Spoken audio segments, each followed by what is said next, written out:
Olá, estudante do oitavo ano. Espero que você esteja bem e que em breve possamos retomar a nossa rotina.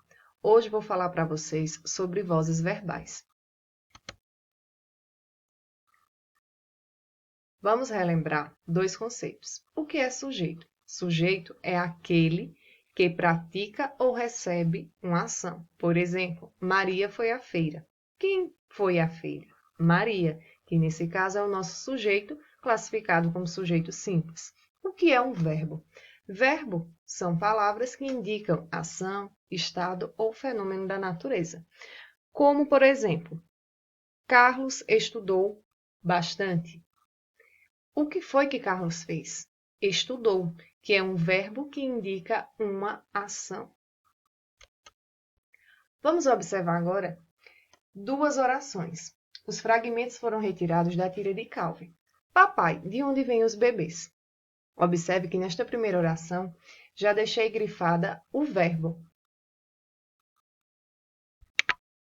Nesta primeira oração, o sujeito, que são os bebês, observem que eles estão praticando a ação de ir a algum lugar, sendo classificados como sujeito agente. Já na segunda oração, onde diz, eles são deixados nas soleiras das portas pelas cegonhas, o verbo grifado, no caso uma locução verbal, dá a ideia de que alguém irá deixá-los lá. Então, quem irá deixar? As cegonhas. Então, nesse caso, nós vamos observar que o nosso sujeito ele passa a ser paciente. Resumindo, o sujeito agente é aquele que pratica e o sujeito paciente é aquele que recebe. Agente da passiva é o termo que indica quem ou que executa a ação de um verbo na voz passiva.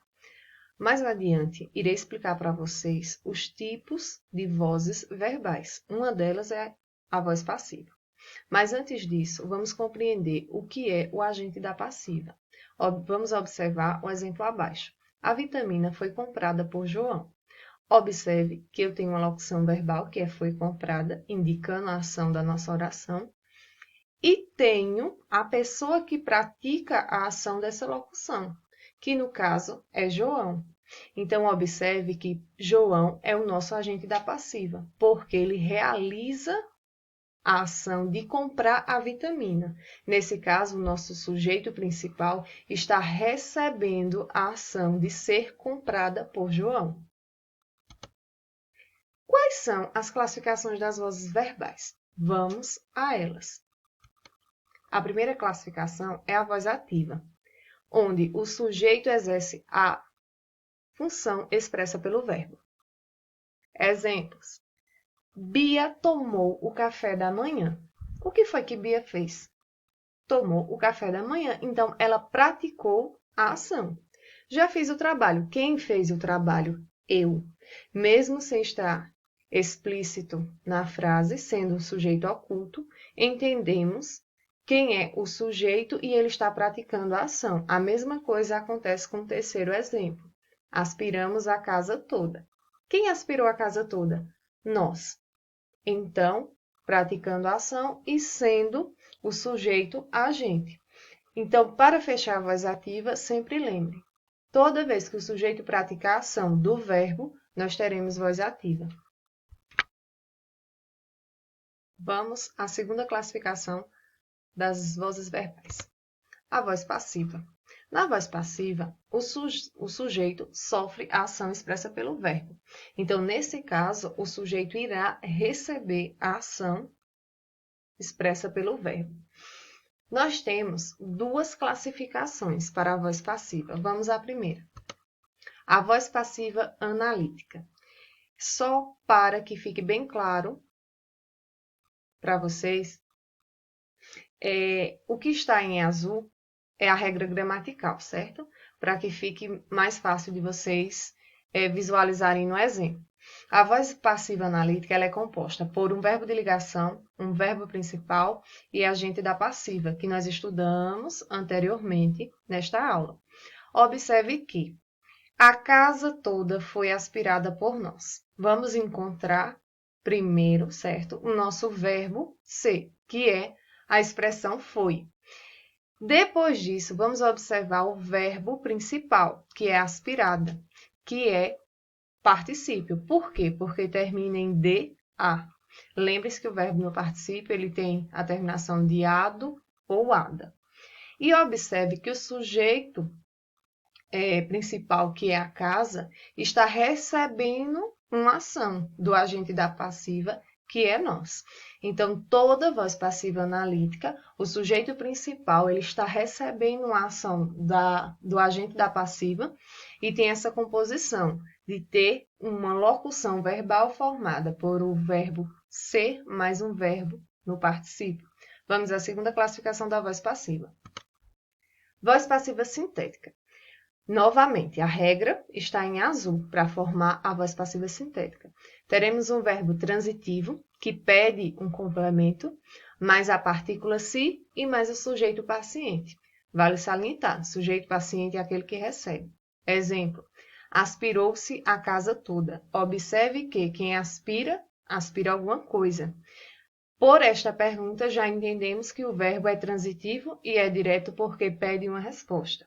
Após o verbo aspirou, nós temos a partícula se e temos o sujeito paciente, que recebe a ação do verbo transitivo mais a partícula se, que é a casa toda. Então, observe que a regra em azul ela se aplica na estrutura escrita da nossa oração. E vamos à última classificação das vozes do verbo, perdão. Voz reflexiva. O sujeito, ao mesmo tempo, pode ser agente e paciente da ação verbal. No caso dessa última classificação, ela é a junção da voz ativa e da voz passiva. Nós vamos encontrar o mesmo sujeito praticando e recebendo a ação do verbo da nossa oração. A tartaruga se lava no lago. Quem é o nosso verbo? Lava. Essa ação é feita pela tartaruga e recebida por ela mesma. Como no segundo exemplo, Carlos cortou o braço. Ele pratica a ação de cortar o braço e esse braço é dele. Então, observe que a voz reflexiva é a junção das duas anteriores que estudamos. Lembrando que se refere a um único sujeito, onde ele pratica e ele mesmo recebe a ação. Resumo. Nesse resumo, nós vamos observar o seguinte: quais foram os conceitos que trabalhamos? O que é sujeito, o que é verbo e agente da passiva. E estudamos os 3 tipos de vozes verbais, que é ativa, quando o sujeito pratica, passiva, quando o sujeito recebe a ação, e reflexiva, quando ele pratica e recebe. Vale salientar que, na lista de exercícios, vamos ter algumas questões onde vocês irão precisar aplicar os conceitos que estudamos anteriormente nesta aula, tá?